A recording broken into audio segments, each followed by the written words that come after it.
Hoy es el segundo domingo tratando un tema que es el segundo tema en importancia en la Biblia.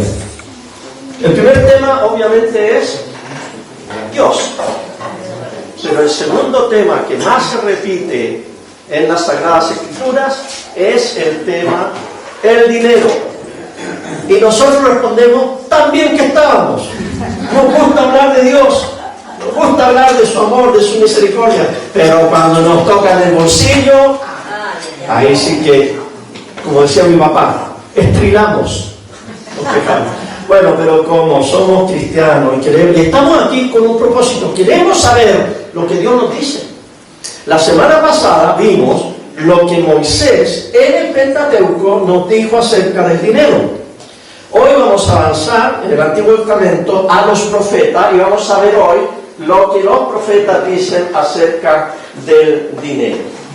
Los profetas son 16 escritos en el Antiguo Testamento y ellos no eran predicadores como yo, por ejemplo, no eran activistas políticos tampoco, eran poetas. ¿Se acuerdan los que hemos estudiado en la Eclesía? La poesía era el arma que ellos usaban poéticamente para hablar en nombre de Dios al pueblo. Y entonces tenemos aquí el mensaje. ¿Cuál es el mensaje? Es llamar a Israel a la integridad. La semana pasada dijimos que Dios eligió al pueblo de Israel para ser una nación santa, un pueblo de sacerdotes para todo el mundo. El pueblo de Israel llamado a ser luz a las naciones. Pero fallaron. Y ahí es que nacen los profetas para decirle: pueblo de Dios, vuélvanse al camino que deben caminar y sean ese ejemplo para el mundo. No se contradigan, ese es nuestro problema como cristianos hoy en día, que aquí decimos una cosa y allá afuera hacemos otra. Eso era el problema, esa maña tenía Israel, esa maña tenemos muchos de nosotros. Y los profetas los llaman a no contradecirse. No separen lo religioso de lo secular, porque en Dios no hay tal separación. Israel, entonces, llamado para ser esta nación, tienen que ser fieles y adorar a Dios, y tienen que ser justos con la gente. Ese es el tema del dinero, básicamente justicia, hacer lo correcto con nuestros bienes. Y por eso que los profetas hablan principalmente de lo económico. De hecho, en esta creatividad de poesía, ellos decían: Dios es nuestro esposo, Israel es la esposa de Dios. Se casó Dios con Israel, pero a esta esposa le salió casquivana, le salió más o menos, es la esposa infiel de Dios. Hoy en día Jesús es nuestro Señor y la iglesia es la esposa del Cordero. Ahora, ¿verdad que a veces también la iglesia no se porta más o menos bien? Por eso que los profetas nos llaman a cambiar. Ezequiel, por ejemplo, uno de los grandes profetas, nos dice: tu hermana Sodoma y su pueblo fueron culpables de arrogancia, 1, glotonería, 2, apatía, 3, e indiferencia hacia el pobre y el necesitado. 4 razones condenatorias para tu hermana, le dice Israel, que se llama Sodoma. Ahora, ¿ustedes se acuerdan de Sodoma y Gomorra? Sí. Y les apuesto que lo único que se acuerdan hoy en día es que Dios las destruyó porque ahí habían homosexuales. No. Bueno, y el término sodomita viene de allí, y toda esta perversión. Pero resulta, los que estudiamos la Biblia, en ninguna parte en los profetas del Antiguo Testamento se dice que Sodoma fue castigada por inmoralidad sexual. Aquí hay 4 razones. Primero, los de Sodoma eran glotones. Ahora, para ser glotón hay que tener guita, ¿verdad? Para echarle para adentro, hay que tener plata para comprar comida. Primero, glotonería. Segundo, apatía. ¿Qué significa apatía? Me da lo mismo. O sea, hay gente necesitada, hay gente pobre, yo ni el moño se me menea.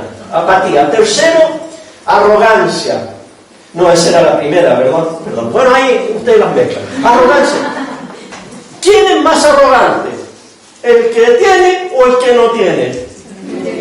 Obviamente el que tiene, tiene por qué ser arrogante, y el que no tiene por qué ser arrogante, porque no tiene. Bueno, ya me entendieron. Y lo último que dice, indiferencia hacia el pobre y el necesitado. Bueno, sí, entre todo eso va la inmoralidad sexual que relata Génesis 19, y que también me parece que Judas, en la carta de Judas o alguien en el Nuevo Testamento hace referencia a eso, pero principalmente esta es la razón por la cual tu hermana Sodoma y sus pueblos fueron condenados. Así que los profetas no estaban en contra de la prosperidad, lo veían como una bendición de Dios. O sea, no era echarle al rico porque era rico, no, era echarle al rico porque era glotón, indiferente y se creía la muerte. Por eso era que los profetas se levantaban y porque eran injustos. Y la culminación de la profecía, ¿quién es? Jesucristo mismo, la voz de Dios para el pueblo, y Él dijo, ustedes no pueden servir a dos señores. Ustedes no pueden servir, así dijo Jesús, ustedes no pueden servir al diablo y a Dios a la vez. A ver, ¿dijo eso o no? ¿Qué dijo? A dos señores, al diablo y al... No, la verdad que no metió al diablo, nosotros nos estamos metiendo en todas partes, pobre diablo. Pero Jesús no dijo servir a Satanás y a Dios, Él dijo, ustedes no pueden servir a las riquezas y a Dios a la vez, porque su corazón no estará acá o estará acá. Dios y las riquezas tienen que ir, las riquezas sometidas a Dios, porque si no va a haber una rivalidad, y ustedes saben, la riqueza es un amo esclavizante. Vimos la semana pasada que cada 7 años tenían que cancelarse las deudas, no lo hicieron. Vimos la semana pasada que Israel cada 50 años tenía que devolver la propiedad, la tierra a sus dueños originales, tampoco se hizo. Y ya llegamos al siglo VIII antes de Cristo y se olvidaron de los principios de Dios y aparecen los profetas. El primer profeta que aparece es Amós, de un pueblo llamado Tecoa. Amós era un agricultor, no era profeta, no era educado, no era sacerdote, era un simple campesino que Dios lo llamó y le dijo, anda a predicar a Israel. En ese tiempo Israel se había dividido entre el reino del norte y el reino del sur, y Amós vivía en el sur, y Dios le dijo, vete al norte, a Samaria, y predica en mi nombre. Amós 4:1, y esto es lo que le dice Amós a Israel. Escuchen este mensaje, vacas gordas de Basán. Suavecito el profeta. Vacas gordas de Basán, que viven en el monte de Samaria. Ustedes maltratan a la gente pobre y pisotean a los necesitados. Ustedes les dicen a sus maridos. Entonces, vamos conociendo. ¿Quiénes son las vacas gordas de Basán? Son las mujeres ricas, potentadas de la oligarquía, las pitucas, las cuicas, las que en la tardecita dicen al marido que ni ellas se paran de su sillón, tráeme un pisco sour, por favor, o un whisky on the rocks.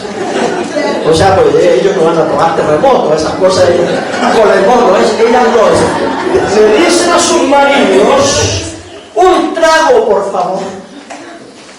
El Señor Dios prometió por su santidad, vendrán tiempos difíciles para ustedes, la gente se las llevará con gancho. Y a sus hijos, con gancho, ¿por qué? Porque a las vacas le ponen un anillo aquí y la tiran de la nariz, la llevarán a estas vacas gordas de Basán, y a sus hijos los llevarán con anzuelos. Unas tras otras saldrán de la ciudad por los agujeros de las paredes y las echarán a todas hacia el monte Hermón, hacia allá al norte. Es decir, va a venir un pueblo, va a venir un imperio, el imperio asirio que finalmente vino, y va a arrasar con la tierra de las vacas gordas de Basán. Porque el Basán era un sector del norte de Israel donde había mucho pasto y las vacas eran gordas. Pero el profeta la está comparando con estas señoras gordas e indolentes con la pobreza y la justicia que Dios pide. Esto se cumplió Esto lo está diciendo el profeta en el año 750 a.C. y en 10 años empezó a cumplirse cuando Asiria comenzó a invadir, y en el año 722 a.C. se llevaron a todos al cautiverio. Luego en el capítulo 5 Amós dice: ustedes odian al que delante de todo desenmascara la injusticia, detestan al que habla con la verdad. Todos los profetas hablaron de esto. Se han aprovechado de los pobres cobrándoles impuestos injustos. Se fijan que a Dios le importa la política. Nosotros no nos metemos en política como iglesia.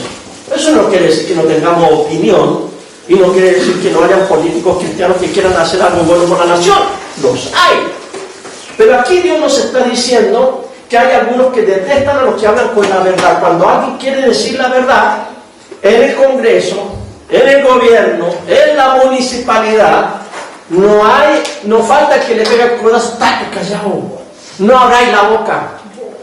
Pero es que esto es injusto, tú cállate, porque si tú reclamas, no me va a llegar la coima, o no vas a deshacer el negocio.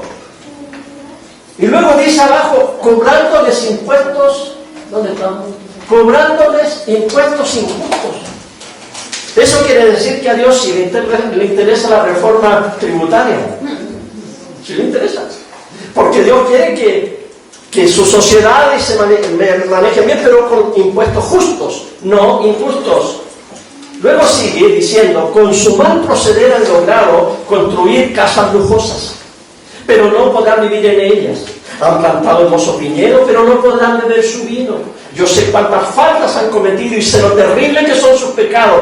Ustedes oprimen a los justos y aceptan soborno, mordida, coima. No dejan que en los tribunales haya justicia para los pobres. Por eso el sabio calla, pues son tiempos malos. Busquen el bien y no el mal, y vivirán. Así el Señor Dios Todopoderoso estará con ustedes, tal como ustedes mismos lo han dicho. Odien el mal y amen el bien. Asegúrense de que haya justicia en los tribunales. De esa forma quizás el Señor Dios Todopoderoso tenga compasión del resto que quedó de Israel. Tremendo amor, suavecito, se las cantó claritas, porque ese era el pecado prevalente de Israel. Cuando se entró y se apoderó de la tierra prometida y le fue bien, engordaron, especialmente las mujeres. No tenemos nada contra la mujer, pero él es que está diciendo vaca gorda, no dice toro gordo. Y eran indolentes. ¿Por qué? Porque la mujer se supone que es más sensible que el hombre, y es la mujer la que tiene que animar al hombre a ser compasivo, a preocuparse de los necesitados, pero esta no lo hacía. Odio su fiesta, dice el Señor, odio su fiesta. Me desagradan sus reuniones religiosas. Cristian, ¿te imaginas que venga un profeta y digo: Cristian, el culto que tú dirigiste me desagrada, odio el culto que me hicieron? Sería doloroso, ¿verdad? Esperamos que el Señor no diga eso de nosotros, pero en ese tiempo odio su fiesta, odio sus cultos, me desagradan sus reuniones religiosas, aunque le hagan sacrificios que deben quemarse completamente y ofrendas de cereales. Eso no me complace. Tampoco presto atención a sus ofrendas para festejar de terneros gordos. Alejen de mí el ruido de sus canciones. Bajan el volumen, Paulina, por favor, al ruido de estas canciones. Que en el tiempo de Israel, ¿saben qué? Alejen los videos, alejen los TikTok, y alejen de mí todos estos Twitter y Facebook y WhatsApp y todo. Aléjenlo de ese ruido de canciones. No escucharé la música de sus arpas. Mejor hagan que la justicia fluya como el agua y que sean solidarios de continuo como una fuente inagotable. Ahora, los profetas no estaban retando a la gente porque iban a la iglesia, no, sino porque iban y no dejaban que eso les afectara el resto de la semana. Ese es el problema. Dejaban la fe en la silla y se iban sin fe para afuera. Y luego el domingo que venían: a ver, ¿dónde está mi silla? Ahí está mi fe. Aplástate en tu fe. Pero no se la llevaban para vivirla día a día. Ese era el problema. Por eso, mis queridos hermanos, si tu adoración del día domingo no fluye para que vivas una vida correctamente el lunes, de nada sirve. Escúchenme bien.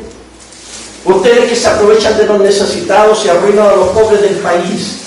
Ustedes dicen, ojalá pase rápido la fiesta de luna nueva para poder vender el grano. Ojalá pase rápido el día de descanso para poder vender el trigo.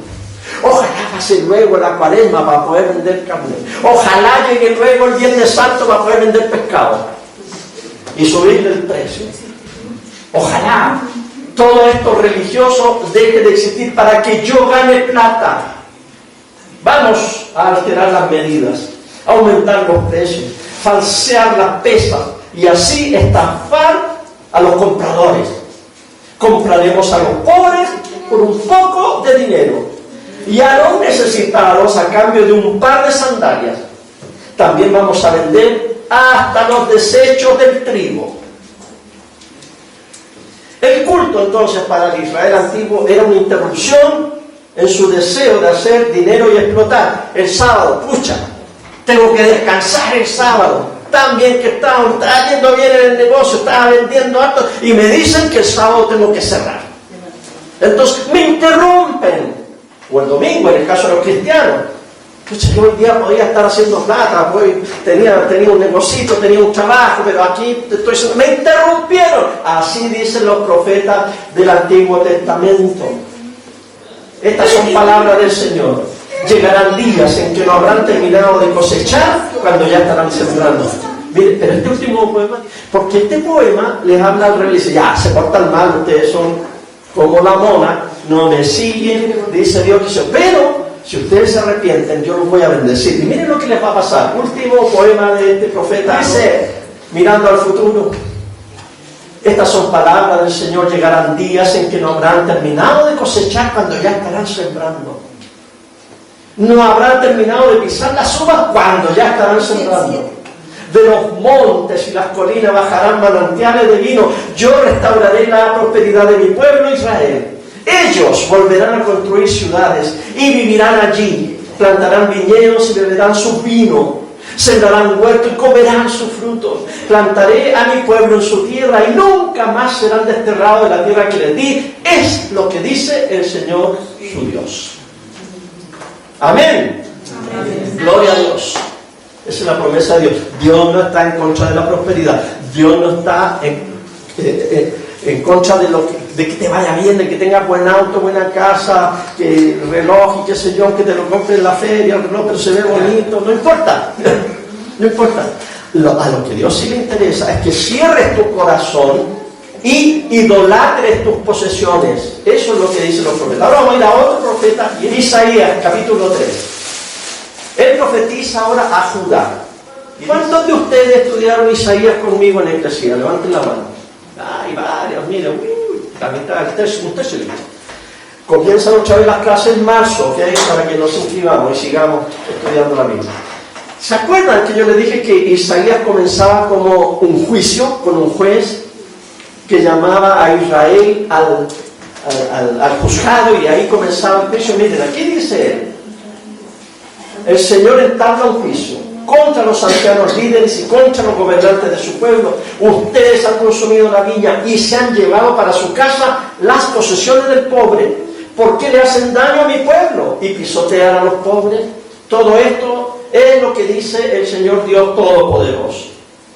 El Señor Dios Todopoderoso está molesto con los ancianos del pueblo, con los sacerdotes, con los reyes, los que gobiernan, y con los sacerdotes. Es decir, está enojado con la religión y con los que manejan la política y la economía. Y Isaías dice eso. Porque la manera que ustedes diseñaron este sistema, les está diciendo Dios a Israel, conduce a que todo es para beneficio de ustedes. Los pobres no ganan. El país no avanza. Porque todo va a beneficio de ustedes. Bueno, aquí yo quiero hacer una crítica y me voy a meter en política. Si ellos tuvieran dinero, tanto dinero como tiene el gobierno, y pudieran hacer algo por el bien de la sociedad, ¿qué podría hacer esta mujer? Con toda la inteligencia, la preparación que tiene, una ONG que haga ciertas cosas, ¿lo podrán hacer? ¿Lo harían si no fuera porque están en el gobierno? Senadores, diputados, alcaldes, concejales. ¿Por qué un concejal es concejal? porque hay una pasión por el servicio público, porque un ministro, porque es subsecretario, porque toda esta gran maquinaria está allí. Porque realmente tienen pasión por servir a la gente. Yo creo que algunos sí, pero la gran mayoría están ahí porque ahí hay plata segura. Y el país se puede venir abajo, pero ellos su sueldo mensual lo van a tener. Y sus privilegios y sus jubilaciones. Es lo que hay. Yo no estoy diciendo nada raro ni a favor de la izquierda o en contra de la derecha. No, yo estoy diciendo lo que percibo. Que se hace un sistema, y de hecho hay un estudio que dicen los políticos por ahí, que al Estado chileno hay que estructurarlo de tal manera que el gasto que produce el Estado chileno sea menor, porque estamos gastando cosas que se pueden obviar. Algunos le llaman los operadores políticos. Me lleva a Isaías, que en el fondo está diciendo: el sistema que ustedes están haciendo es un embudo, ¿ya?, que lo ancho es para mí y lo delgado es para los necesitados. Eso es lo que está reclamando aquí, la manera que diseñaban. Ahora, no era que iban a la casa del pobre y le quitaban sus cosas, no. Es que el sistema, sin ellos meterse, hacía eso. Isaías 5, versículo 8. ¿Qué más les va a ir a los que van acumulando casas? Y más casas, terrenos, y más terrenos, hasta que te dejan en la calle, al aire libre. El Señor Todopoderoso me dijo al oído: muchas casas van a ser destruidas, casas grandes y hermosas quedarán desocupadas. Ahora uno se pregunta: ¿por qué este tema inmobiliario?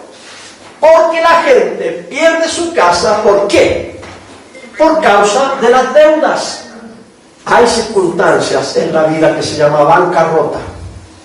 Y es una bendición, por lo menos en Estados Unidos, tener una bancarrota, porque te ayudan a iniciar de nuevo tu economía. Pero cuando el sistema está hecho para que tú siempre pierdas, y los bancos o los poderosos, los gobiernos siempre ganen, eso es lo que no es aceptable. Porque estaban recreando a Egipto en Israel. Porque el faraón, cuando hubo prosperidad, le prestó al pueblo. Y cuando empezaron las vacas flacas, empezó él a cobrar. Y como ya no tenían con qué pagarle, tu casa, tu terreno, tu parcela, ya lo di todo. Ahora tú, tus hijos, tus nietos. Y el faraón esclavizó a todo el pueblo egipcio. A eso se refiere aquí, que Israel estaba haciendo lo mismo con los pobres de Israel y no estaban practicando el jubileo. Y por último profeta que vamos a ver ahora, Malaquías, el último profeta del Antiguo Testamento, capítulo 3. El Señor Todopoderoso dice: miren, yo envío a mi mensajero para que me prepare el camino. El Señor, al que ustedes buscan, vendrá de repente al templo. Ya viene aquel a quien ustedes tanto desean, el mensajero del pacto. ¿Quién es ese? Jesucristo nuestro Señor. Malaquías, último profeta del Antiguo Testamento, que anunció que vendría Juan el Bautista con el espíritu de Elías, y luego anuncia que viene Jesús, que es el mensajero del pacto. Y en el versículo 5, capítulo 3, versículo 5, yo los acusaré a ustedes en juicio y daré mi rápido testimonio en contra de quienes practican la brujería. Ya, aquí viene una lista, nos encantan las listas, ¿verdad? La brujería. Luego, los que cometen adulterio, 2. Los que mienten en los tribunales, 3. Los que roban su salario a los trabajadores, 4. Los que explotan a las viudas y a los huérfanos, y los que violan los derechos de los inmigrantes. Toda esa gente que me falta el respeto, lo dice el Señor Todopoderoso. Bueno, aquí yo veo un problema en la iglesia y en el mundo. Porque fíjense ustedes que la gente que no es cristiana, a nosotros los cristianos, ¿qué es lo que nos echan en cara? Bueno, dependiendo del tipo de iglesia, pero en términos generales, ustedes de lo único que se preocupan es de con quién se acuesta la gente y tiene sexo. Ustedes lo único que se preocupan es en los tatuajes, en la vestimenta, en todos los temas valóricos sexuales. Y yo creo que es verdad. La iglesia tiene esa mala fama que siempre andamos sobre los pecados más aborrecibles, son los sexuales, ya, y son los de apariencia. Pero resulta que aquí, mira, el Señor les dice, y cuenten los pecados, y díganme, ¿cuántos de esos pecados son los que la iglesia hoy día apunta con el dedo? ¿Y cuántos de esos pecados son los que la iglesia como que mira para el lado y se pone a silbar? Vamos otra vez. Primero, los que cometen adulterio, ¿ok? No se debe hacer. Uno de los 10 mandamientos dice: no adulterará, rompe la familia, etc. Segundo, los que practican, brujería, claro, es meterse en cosas oscuras de las tinieblas, muy bien, no deben hacerlo. Y luego, todos los demás tienen que ver con cosas que la iglesia casi nunca dice: los que mienten en los tribunales, los que hacen juicios falsos, los que hacen denuncias que no tienen nada que ver. Aquí está la abogada, la doctora Pablo está aquí en primera fila, ella nos podría dar una charla de eso. Bueno. Pero la iglesia no habla nada de eso. Los que les roban su salario a los trabajadores. Pero Fernando, ya sí, está bien, yo tengo trabajo, me estoy diezmando, yo te apoyo en la iglesia. O sea, déjame a mí, yo sé cómo manejo mi negocio. Mientras yo le sostenga a la iglesia, entonces muchos pastores que se quedan calladitos, porque si le paro el carro a este hermano, se nos va la mitad del diezmo. Entonces no hablemos de eso, de la explotación, de que le pagan mal a sus trabajadores. Los que explotan a las viudas y a los huérfanos se aprovechan de la debilidad y de este sentimiento de que no tienen nada para pagarles menos y explotarlos. Y miren, los que violan los derechos de los inmigrantes no tienen derecho, están indocumentados. Mientras no tengan un RUT, un papel y no estén pagando impuestos, ellos no tienen ningún derecho, así que ahora mismo los puedo denunciar y que se vayan de aquí. Bueno, ese es el mundo, ¿verdad? Pero este es el reino de Dios. Y Dios nos llama la atención sobre eso. Toda esa gente que me falta el respeto. A ver, Señor, yo pensé que le faltaba el respeto al inmigrante, a la viuda, al pobre. Y el Señor dice: no. A mí me están faltando el respeto. Porque si lo hiciste a uno de estos pequeñitos, a mí me lo hiciste. Versículo 6: yo soy el Señor y nunca cambio. Y ustedes siguen siendo hijos de Jacob, pero me han desobedecido desde los días de sus antepasados. Regresen a mí y yo regresaré a ustedes, lo dice el Señor Todopoderoso. Ustedes preguntan: ¿cómo que hemos de regresar? ¿Se fijan la dureza del corazón? Arrepiéntate. ¿Y de qué me voy a arrepentir? Estoy súper bien. Cuando el Señor nos llama constantemente a analizar nuestros caminos, nuestras maneras, nuestras formas, dice: ¿cómo que hemos de regresar a Dios? Le responde el pueblo y dice: ¿acaso puede el ser humano robar a Dios? Esta pregunta la hace Malaquías. A ver, ustedes le roban al pobre, ¿sí? Pero ahí no arreglamos. Ustedes explotan a la viuda, le roban al sí, y al inmigrante también, ustedes le roban todo, sí. Ya, pero ustedes también le roban a Dios. A ver, espérate. Yo sé que a este le puedo robar. Y ladrón que le roba a ladrón, dice Jehová capítulo 4.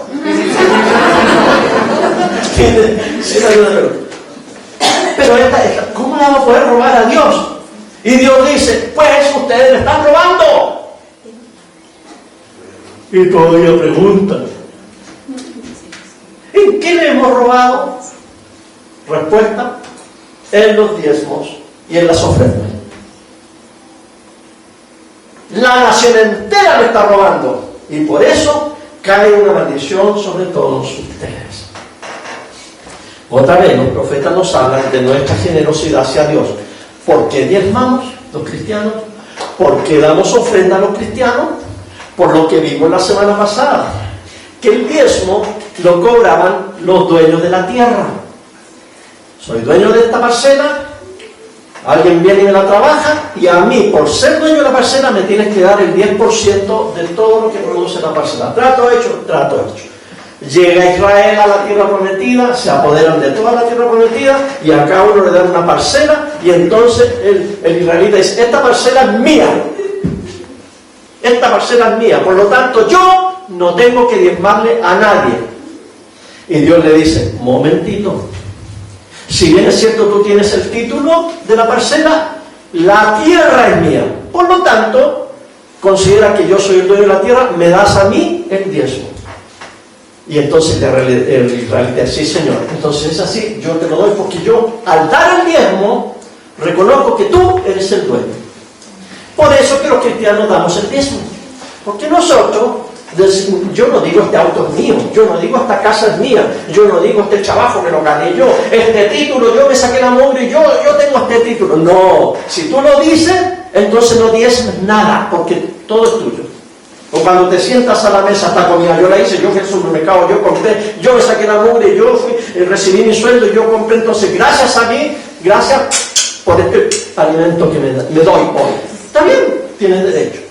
Pero si tú dices, no, mi fuerza, mi vida, mi aire que respiro, el auto que uso, el trabajo que tengo, el cartón, el título universitario, la educación que tengo, el negocio que tengo, todo es del Señor. Y por lo tanto, como es de Él, yo le voy a dar al dueño lo que le tenía que dar el agricultor al dueño de la tierra, y le doy el 10%. Pero en los tiempos de Malaquías ya no lo estaban haciendo, y el Señor Todopoderoso dice, luego, y aquí hay una prueba muy bonita, con esto terminamos: traigan todos los diezmos al granero del templo, y así habrá alimentos en mi casa.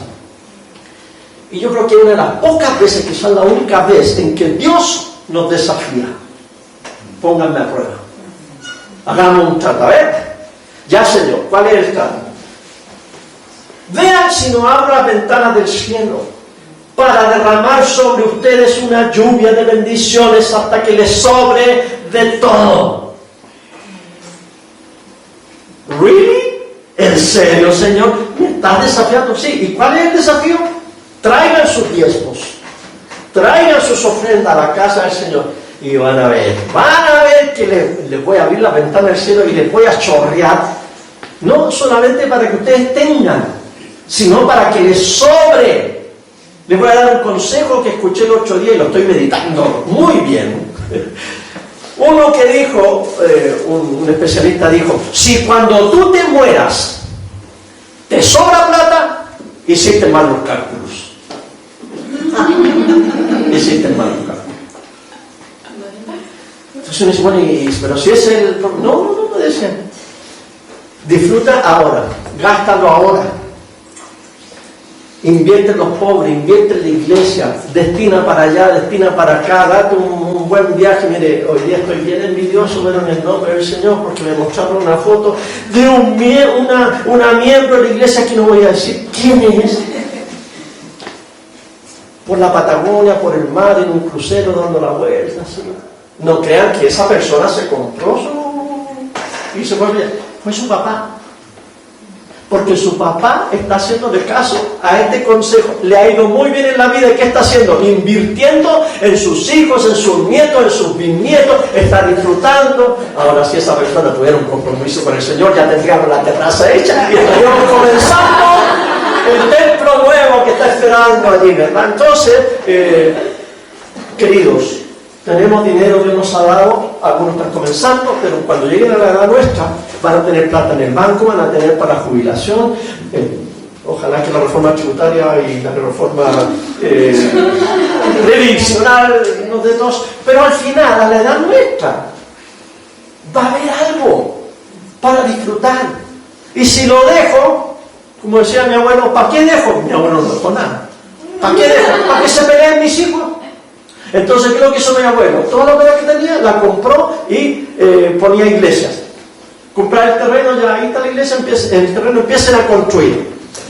Sembró y no dejó nada para que haya trifulca.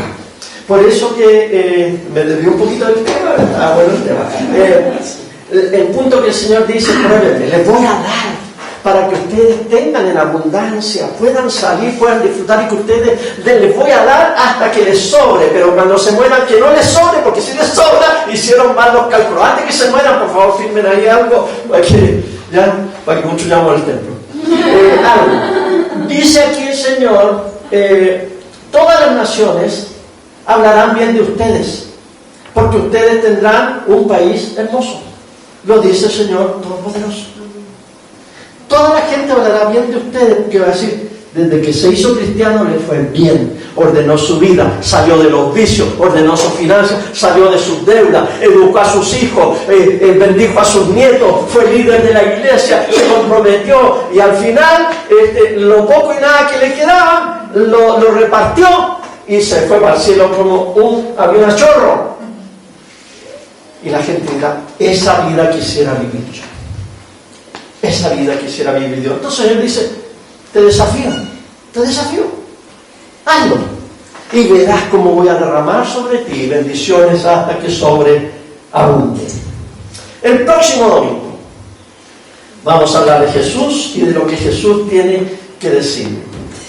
Resumo, el Señor nos va a decir el próximo domingo en los evangelios que seamos libres de avaricia, que seamos generosos, que busquemos la justicia económica y que aprendamos a confiar en Dios para ser liberados de la ansiedad financiera. El Señor nos desafía a no tener el dinero como un ídolo.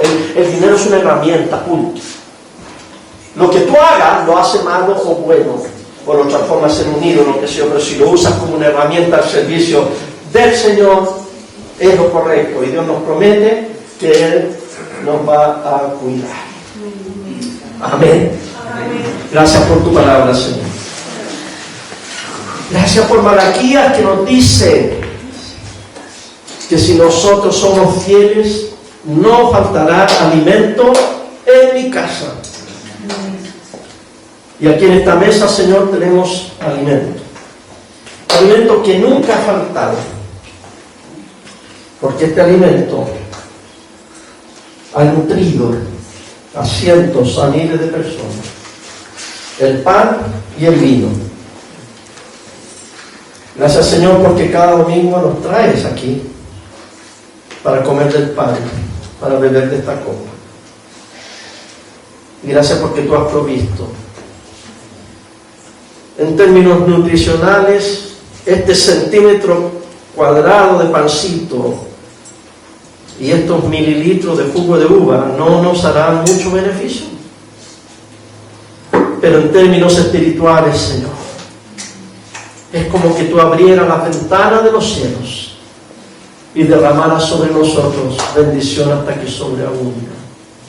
Porque en este pan y en esta copa hacemos memoria del sacrificio de nuestro Señor Jesucristo, que no tiene precio, que nos perdonó, que quitó la culpa y el pecado y sobre todo nos dio vida eterna, venció el pecado y la muerte. Eso es lo que vamos a celebrar ahora, Señor, al comer de este pan y al beber de este pan.